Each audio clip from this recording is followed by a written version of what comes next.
olahraga yang dilakuin umur berapapun itu masih dirasain manfaatnya mal.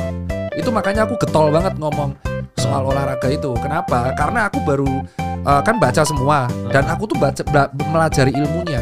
Nyeselku adalah kenapa aku baru menerapkan di umur 31. Sementara teman-temanku dokter yang lain udah menerapkan dari umur 22. Olahraga itu mau dilakukan umur 31, 40, 45 itu masih ada manfaatnya mal. Cuman semakin muda kamu mulai olahraga, itu kamu memperpanjang kualitas otot dan kualitas hidup di masa tua. Wallahu alam soal takdir ya. Iya. Karena kita sebagai manusia kan harus berikhtiar untuk hidup sehat. Nah, olahraga itu bentuk ikhtiar kita. Nah, kalau bisa mengontrol dengan olahraga, itu kamu bisa mau makan apapun ya. Naudzubillah ya, mau makan apapun, amit-amit itu masih aman.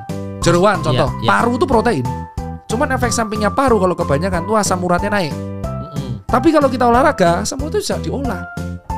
Jadi masa otot bisa gitu ya? Iya, karena paru itu protein. Terus hati sapi itu zat besi.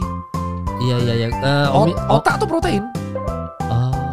Tapi kalau karena orang itu makan otak sama bumbunya dan dia mageran, itu yang jadi masalah. Itulah jawaban kenapa kok zaman dulu Eyang kakung kita masih ngerokok tingwe masih sehat sampai umur 100 tahun. Ya karena mereka tidak saat itu kan hidup masih susah, kemana-mana jalan kaki, makanan apa-apa rebus.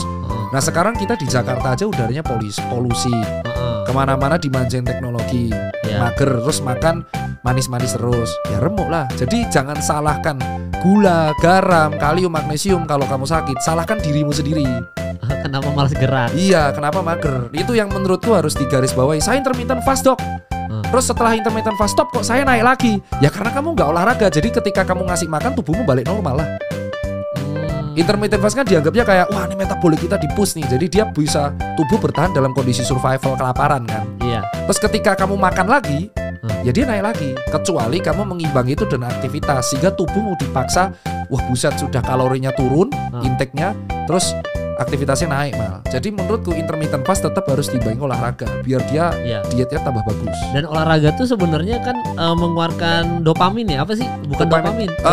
Serotonin, oksitosin. Ya, oksitosin. Pokoknya apa yang menyenangkan itu keluar semua tuh. Oksitonin, serotonin tadi, dopamin juga termasuk betul, ya. Jadi itu tuh kayak dopamin booster alami sehingga kita happy. Aku bisa direvisi, aku agak lupa. Tapi intinya kita tuh stress release terbaik tuh olahraga.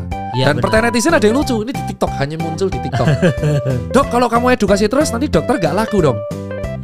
Nah, sekarang Anda pikir rumah sakit itu, satu rumah sakit besar, itu kamarnya berapa? 500. Emang 500 itu full. Kita edukasi aja, rumah sakit itu masih full. Karena ada namanya penyakit infeksius. Nah jadi bayangin kalau gaya hidupmu jelek semua, 10 tahun lagi itu yang paling laris pasti hemodialisa, cuci darah. Pasti deh. Gaya hidup jelek itu berpengaruh sama kualitas ginjal. Nah kalau misalkan kalian dari muda nih minum gula dan kawan-kawan tapi nggak olahraga sehingga gula di dalam darah menumpuk, itu 10 tahun lagi dari sekarang secara proses lab hemodialisa di seluruh rumah sakit akan penuh karena alatnya cuma 1 atau 2 per rumah sakit.